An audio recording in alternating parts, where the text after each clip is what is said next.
Bienvenue dans l'invité du jour. Nous recevons aujourd'hui Cellou Dalein Diallo, président de l'UFDG, l'Union des forces démocratiques de Guinée, et chef de file de l'opposition guinéenne. Bienvenue, monsieur Cellou Dalein Diallo. Alors, vous venez d'être plébiscité à la vice-présidence de l'Internationale libérale. C'est un poste important, bien entendu, au sein de ce regroupement qui compte 100 partis politiques libéraux et de par le monde. Qu'est-ce que cela représente pour vous, mais aussi pour votre pays, la Guinée ? Pour moi, c'est un motif de satisfaction. C'est une confiance dont j'ai été investi par les partis libéraux qui se retrouvent dans cette grande organisation. Il y a un bureau exécutif de 10 personnes, donc je suis la quatrième personnalité de ce bureau exécutif de 10 personnes. Et le seul Africain au sud du Sahara et le deuxième Africain avec Madame Hakima Aïté. Du Maroc. Donc, du Maroc. Alors, qu'est-ce qui a favorisé le fait que le choix s'est finalement porté sur votre candidature ? Écoutez, on m'a proposé d'être candidat pour le poste, en raison sans doute des contributions que j'apporte dans le débat, parce que je suis à toutes les réunions et j'interviens, et les gens ont estimé que j'avais ma place au sein de ce bureau exécutif. Ils m'ont demandé si je n'avais pas d'objection. À la conférence qu'on a eue à Marrakech en marge de la COP22, j'ai marqué mon accord et mon nom a été donc inscrit sur la liste des candidats. Et quels sont les thèmes que vous avez mis justement en avant pour défendre votre candidature ? Écoutez, parce que d'abord, je suis un libéral convaincu.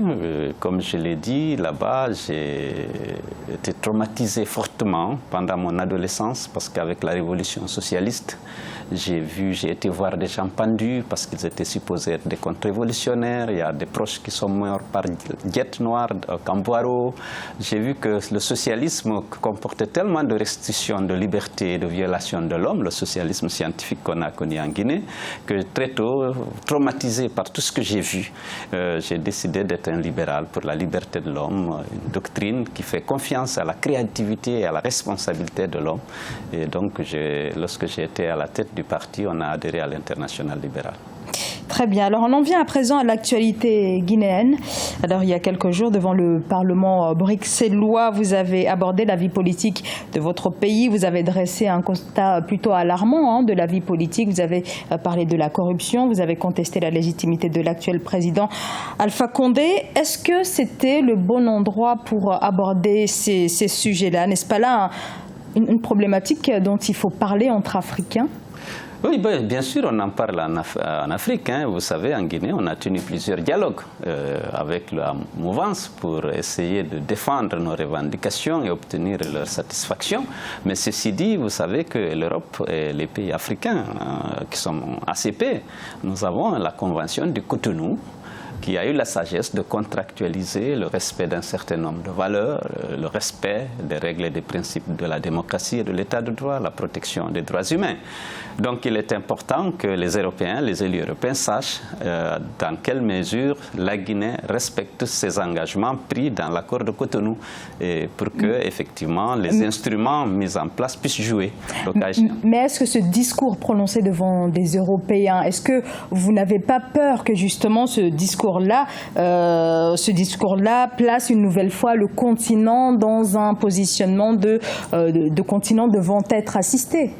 Oui, mais écoutez, je suis pour l'indépendance et la souveraineté des pays africains, mais dans le respect des règles et des principes de la démocratie et de l'état de droit et dans le respect des droits humains. Si ce n'est pas ça, eh bien, s'il y a des institutions qui sont à même d'interpeller les dirigeants africains pour se conformer à ces règles et principes, naturellement, je suis favorable. Mais est-ce que ces institutions ne peuvent pas justement se trouver en Afrique ? Est-ce que la solution n'est pas à trouver en Afrique? Est-ce que la solution est forcément ailleurs, à l'étranger? Écoutez, vous savez, nous avons une dépendance, nous avons un déficit d'épargne qui est actuellement comblé par l'aide internationale, par l'aide publique au développement. Et si les pays donneurs d'aide exigent le respect de ces valeurs dans le cadre d'une contractualisation des choses, je pense que ça peut être une bonne chose. Je suis pour la conditionnalité de la dette à la bonne gestion, à la bonne gouvernance, au respect des droits humains.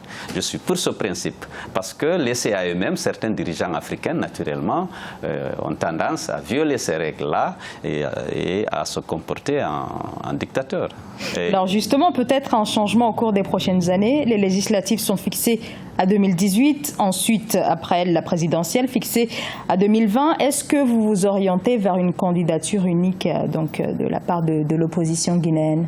Non, pour les législatives, il n'y a pas de candidature. Non, de la présidentielle de 2020. Je ne pense pas que la candidature unique au niveau de l'évolution soit une bonne chose. Ce qui a marché jusqu'à présent, là où on a obtenu l'alternance, prenez la Côte d'Ivoire en 2010, le Sénégal en 2012, c'est que tous les partis politiques qui sont à même de participer au premier tour le font.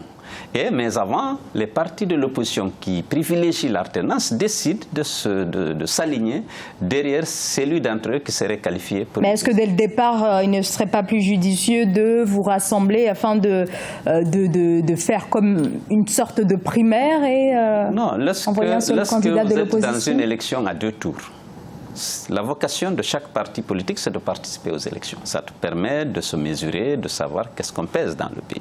Mais au deuxième tour, si on est pour l'alternance, on décide de soutenir le candidat de l'opposition qui serait qualifié pour le deuxième tour. C'est ça qui a marché, c'est ça la pratique. Dire il faut dès le départ, dans une élection à 2 tours, que tous les partis de l'opposition soient derrière un candidat, ce n'est pas toujours pertinent. Ce n'est pas... Donc vous comptez vous représenter, bien entendu, en 2020. J'espère que mon parti m'investira comme son candidat en 2020. Cellou Dalein Diallo, merci d'avoir été notre invité. Je rappelle que vous êtes le président de l'UFDG et également chef de file de l'opposition guinéenne. C'est à moi de vous remercier. Merci à vous. Quant à vous, merci de nous avoir suivis et à très bientôt sur Africa 24.